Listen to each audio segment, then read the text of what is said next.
Thank you. Thank you, sir. So, you are already employed as a banking associate. Yes, sir. And how are you doing then? I'm doing fine, sir. Just better. Since I'm in Kashmir Bank. And what do you do? What's your job? So I'm a banking associate. I work in the whole operations sector. In that, we have to deal with the public, their grievances, their day-to-day routine work, like entering the passbooks, ATM services, NEFT, RTGS, transfers, and stuff like that. You also attend to customer complaints. Yes, sir. Okay. What sort of a system do you have now in place? So whenever there's a transaction that's not through intentional, so we help the customer in raising a dispute, and that goes up to the ombudsman level sometimes, and if resolved, the money gets transferred back into his account. Your father is in the same bank? So he's working in SBI right now. SBI. Yes. Okay. Now, when was Jammu and Kashmir Bank formed? So it was formed in 1938 By whom? by Maharaja Hari Singh. And is it a government bank or a private bank? So although the state government owns almost 74% stake in the bank, but it is registered as a private bank under the RBI Act 1934. What is the NPA now? So the NPA for the last financial year was around 3,000 CR, No, it was a percentage. almost 6%. Do you know of some time when the NPA of the bank was 14%? Have you ever gone over the past data? I've not been over the data. So There used to be, NPA used to be around 14%. And then how it came down is a story by itself. Huh? I'll check it out for sure. So So you should check it out, and it happened because JKPSC Bank received a handsome donation from the government as subsidy for relieving the debt or waiving the debt of some of these sections of society. It's almost about 200 crores roughly. So that's what brought out. Anyway, that's beside the point. Now, in the banking industry, there has been tremendous challenges of it. What are the main challenges? So as of now, the Indian banking sector faces several challenges. The major challenges are the issue of management practices that are not yielding efficiency. So there's this debate about privatizing the banks. Shall we privatize them all of a sudden, or shall we opt for a gradual approach? And the other issue is the NPA issue, just like you mentioned, because we have a twin sheet problem in India. Like the balance sheets of the companies are under distress, and the bank are also under distress because of that. So the lending ability of the bank and the economy suffers due to that. And some other minor issues, such as the appointment, because Bank Boards Bureau is working very efficiently for that, but every now and then we face situations like the higher authorities are not thorough with the ground realities. So that leads to a miscommunication, and that might impact the working of the bank. How much of your lending is now, to various sectors at the moment? For instance, consumer portfolio, what percentage of your total lending? So I'm not going to put the exact portfolio, but can I mention the portfolio for the priority sector? Yeah, I would say that. That's one. So that's almost around 13%. 13%. Yes, sir. But there's also consumer loans portfolio. How much is that? I'll have to check that, sir. I'm not. That is where your bank has been saved so far by the fact that you got on a platter at one point in time 3.5 lakh government employees account, which have now been more than 5 lakh, and it was handed over to your chairman one fine day. Okay, and that's what really saved the Indian bank. Anyway, Why are you interested in leaving the banking service? So while working in the bank, I just joined my bank in September 2021. So it has been almost 1 year. In 1 year, I've noticed that I can see the difficulties that the public is facing. I can relate to the grievances that they have. But being a banking associate, I have no decision-making authority. I cannot really do anything to help them or enable them to, solve their problems. And whereas, to look at the civil services, I see that I can use my decision-making abilities to solve the grievances of the public that I have been in touch with. I can use my potential that I feel, according to my self-analysis, that I can use my potential to the best abilities. So that is why I'm trying to get into civil services.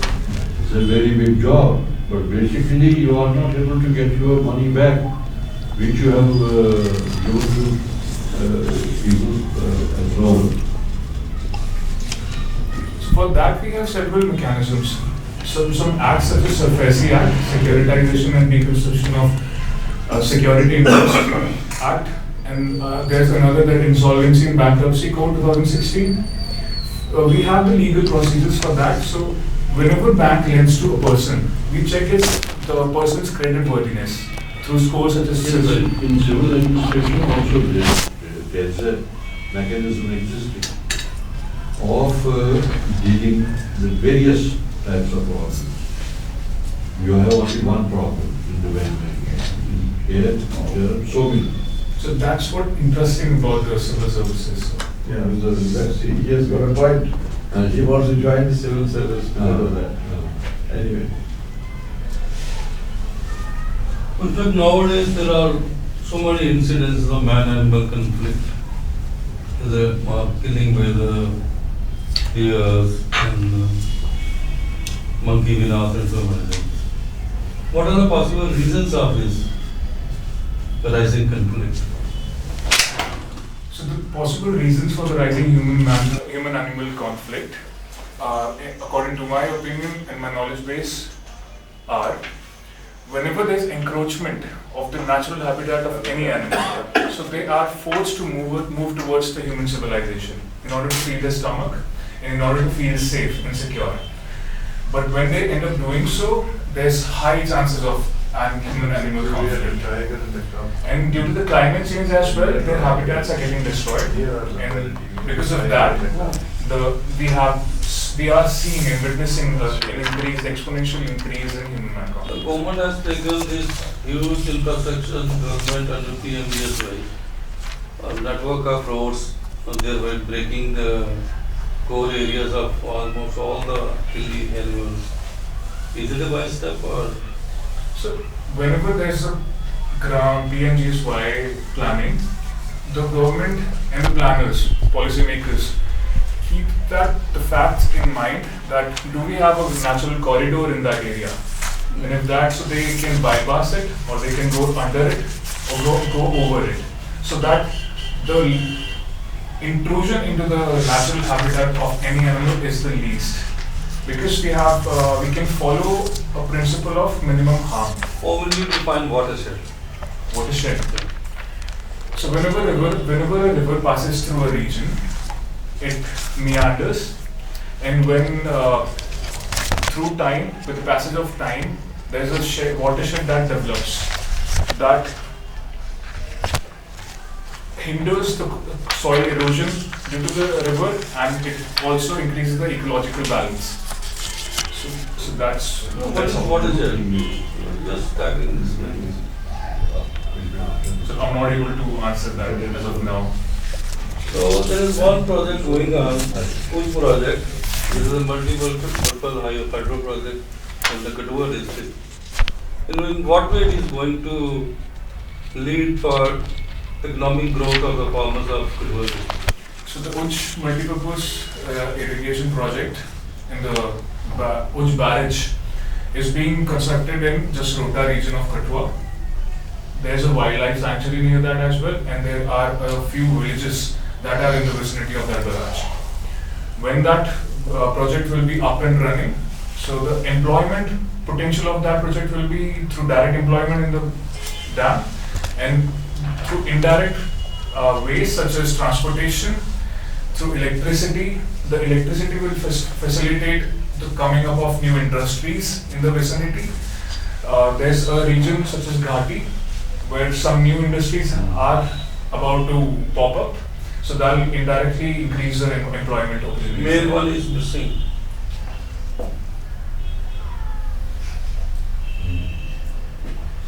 Because Kathua is a Kandi area, this will add irrigation protection to the Kandi area for the first In time. fact, that is the first. That is the main purpose of. That's the main purpose of, otherwise there are so many hydroelectric projects. This is multi-purpose, this is hydroelectric, this is for the tourist also, this is for the irrigation also, this is Main irrigation. hydroelectric. It will add potential Kandi. हरा भरा हो जाएगा. So thank you for correcting me on that.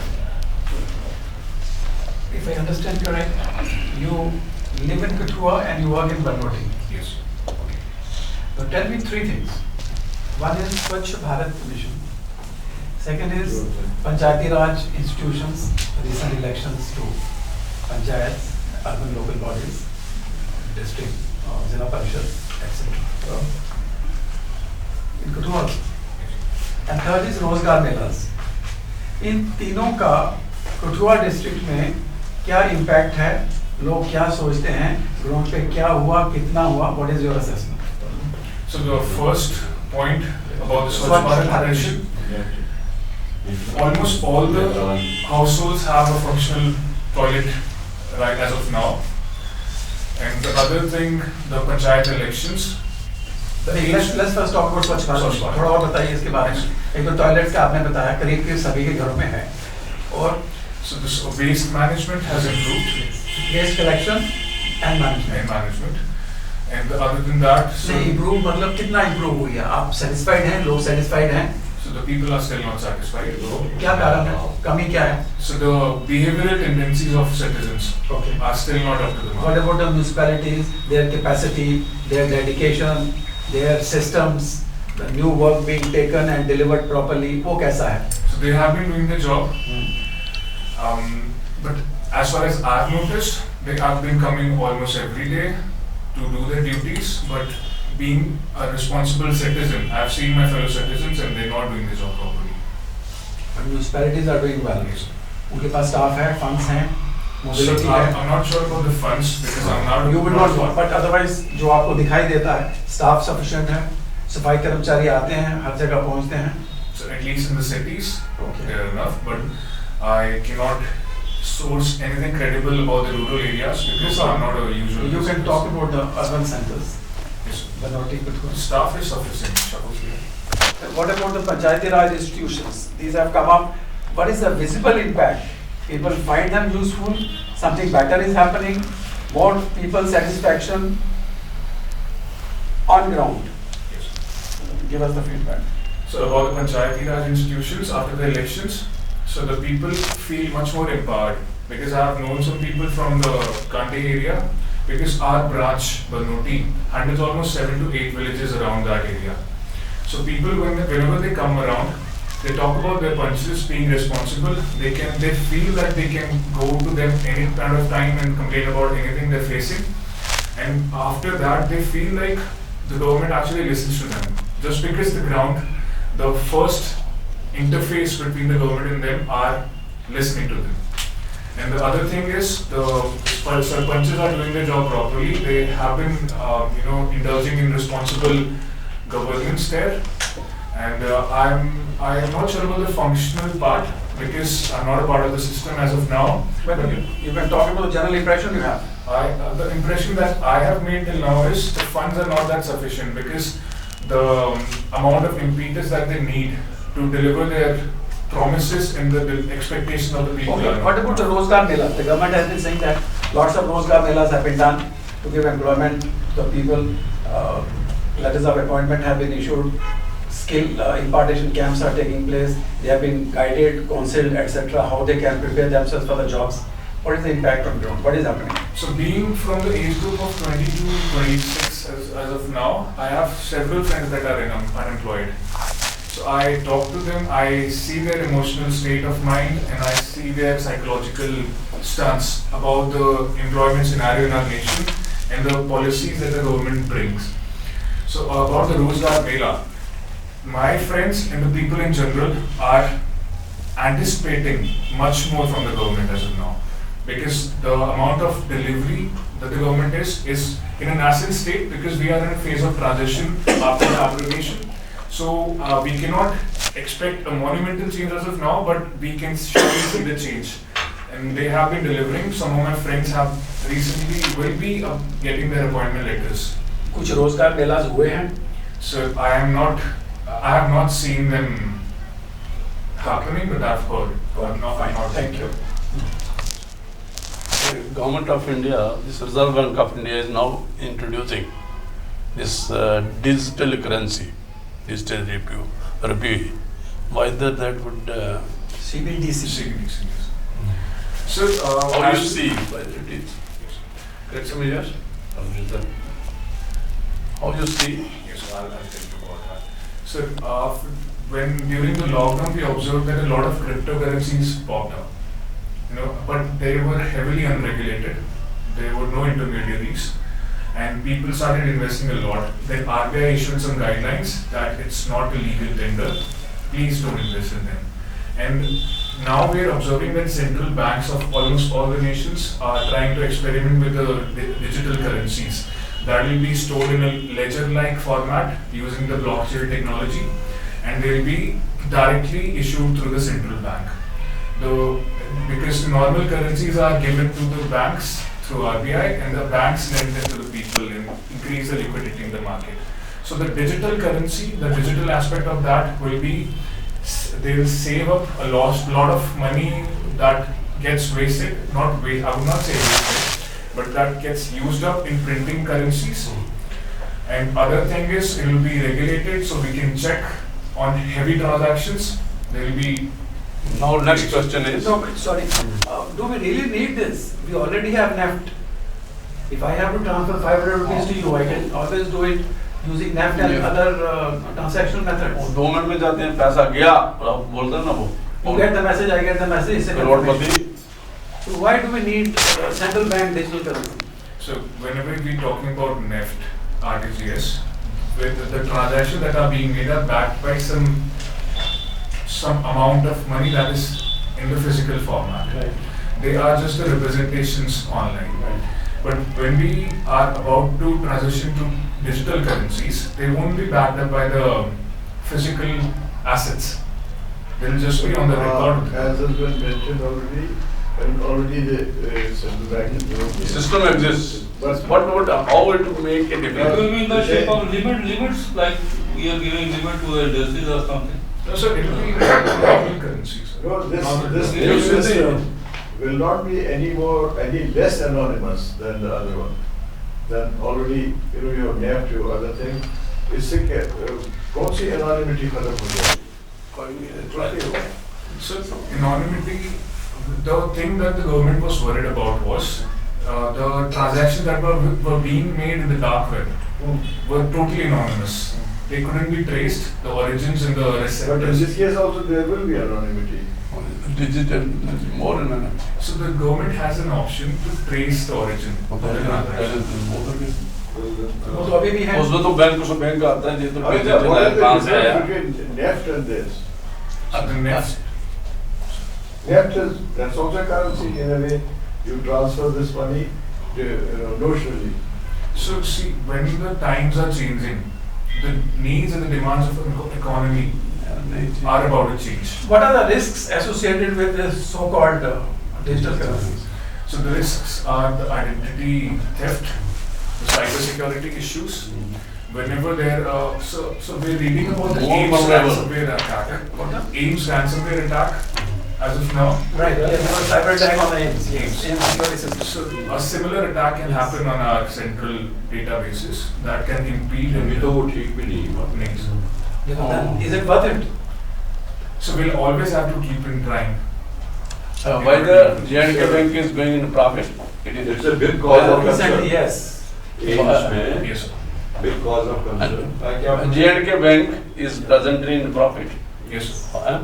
I think. So the net profit was almost 500 CR. Main reason The Main profit. reason. But Main reason. Main reason? whether with the implementation. Main source, कहाँ से आता है source का profit कहाँ से So आता the है? interest. No, I'm saying that from which sector, that's why I asked the कौन सा question. Personal consumption. That's exactly what I said. If you would not have done the Next question is whether this surface has brought a change in the recovery of the money, bank debts. So Surface Act has reduced the number of days that were required to, completely liquidify an asset that had turned bad. So yes, that has improved the amount of time that was required. Whether this lending, this lending or this giving loan have been reduced with the coming in force of the Surface Act in Jammu. Whether lending by banks or giving loans, now people are coming in less as compared to earlier. So I would say that they have been very prudent and concerned about their loan activities. Now they are using caution and they have been checking their CIBIL scores on their own, that whether they qualify for taking the loan or not. So they've become more responsible. Now there will be less LP. Saroop, you have been also a class representative. What are the requirements that have to be fulfilled before selecting a candidate as a class